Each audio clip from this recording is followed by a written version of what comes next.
The Navajo region of land that they lived on was very deserty. It was located where Utah and modern day Arizona is actually, and a lot of the days would be really hot and the nights would be very cold because of the very dry climate would just really just kind of overlaps and start to get really cold.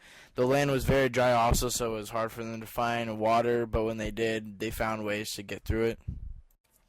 For the building and shelters that they used during this time, the Navajo used housings called hogans, which were basically made out of rotten trees, and they kind of set them up to where it would hold, and they were one room hot boxes, is what they call today, and they would be put on top with like the dry clay that was out in the desert that they would get from actually going down underneath the ground, reaching like water, like the water source that is like very deep, which helped kind of create a good home environment for the nights because it was very hot, and that when it's cold, the one room places would actually help keep them warm every night.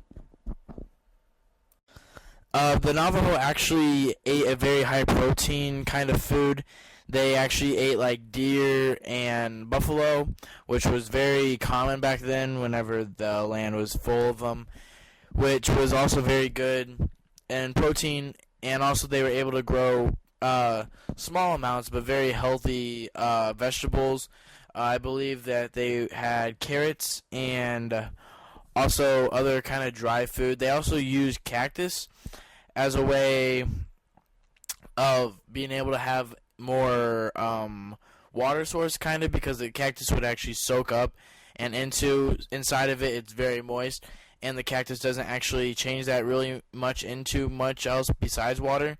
So it was a very good holding place, and as the seasons would change, the hunting would become more important than the growing seasons because the gatherers weren't as much of a part of life. They were actually they were going out there and hunting as a whole tribe in order to get enough meat to supply the whole community for the meals coming up in the harsh winters, which are very cold.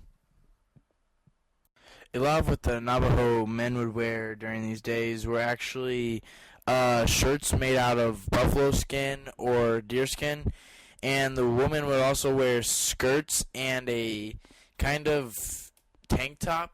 It's like a not a dress shirt, but just a top, and children would wear kind of like a blouse, and the boys would usually wear just like a little pair of shorts made out of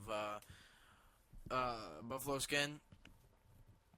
And they also did have different clothing for different seasons, such as like during the winter, they wear heavier coats of buffalo skin and also heavier loads of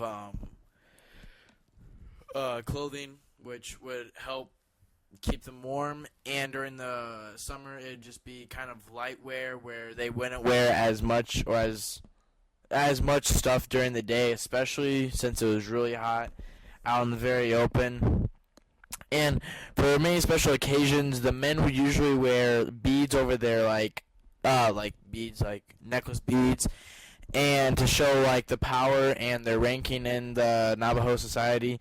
And women would wear clothing like dresses made out of buffalo skin, which is very common for ceremonies and other kinds of traditions that they would do. Arts and crafts are actually a very big part in the Navajo communities.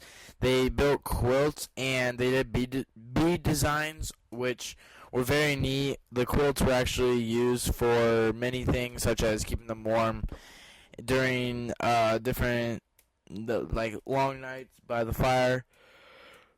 They also made jewelry, pottery. They also did sewing and did rugs also for their housings. And a lot of what they used during these, the pottery would actually be used to hold a lot of water whenever it was stale during a certain part of the winter or the summer, because there'd be droughts and it'd be very hard for them to keep water supply up, so they'd use those to actually hold the water and keep it there for good measures. Weapons and tools were actually something that was very common back then in order to survive.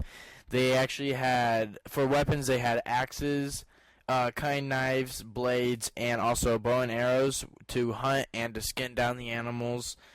The tools that they made were actually fire making kits, which would help create a fire quicker, especially on the long, cold nights. It would keep up. They would take a dry piece of wood, skin, and peel it off, and then they would take a stick and actually rub it back and forth, and it would create a spark, which very many fire takers would be able to easily start the fire. And these items were actually used in everyday things, so the knife was actually used for cutting up the meat, supplying the meat, and skinning the meat, which then would be used for other properties, such as the housing, the different kinds of clothing. Just depend on what kind of stuff that they were using the skin for and what the tools were needed to use. Through the Navajo tribes, they actually had a lot of different ceremonies and practices. They believed in the supernatural powers and also God, which was very forsaken. And a lot of what they did to perform these ceremonies was called the sun dance, which they would dance around a fire, kind of being baptized, but you actually are just getting those spiritual things out of you, and like the bad things, they're forgotten and they're taken away. And a lot of the tradition that they practice is also learning from your elders, which is very common still today, where you take something that has been done for years and years by these elders that the younger teens and younger children will learn to become like perfectionists at it. And then also some customs that were also there where people would just do worshipings around the fire and pray and sing along to songs and just try and get to understand the supernatural world, actually, because they believed in basically if you did something wrong, something bad's going to happen to you, and something good happens and something good's going to happen in the end. Some scientific innovations that they actually learned was with the pottery. They would take the pottery that could hold like water and stuff, and they would put on the mountainsides like at night, because it would usually rain during the night if it did rain.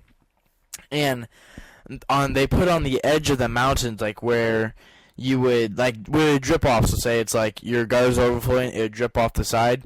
They kind of do that, which would also be a lot more water than they could have just putting it out there in one spot, which was very good. So they'd line up basically around trying to gather this water at night whenever they could in order to keep it built up and everything.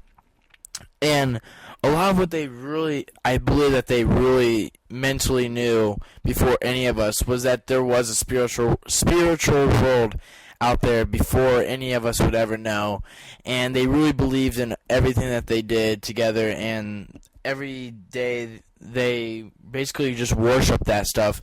And as I researched these people, it really made me feel like the spiritual world is very spiritually praising, I guess. I don't know what to say, but it's just different, and I guess different to me is really cool. And I think you guys probably think so also.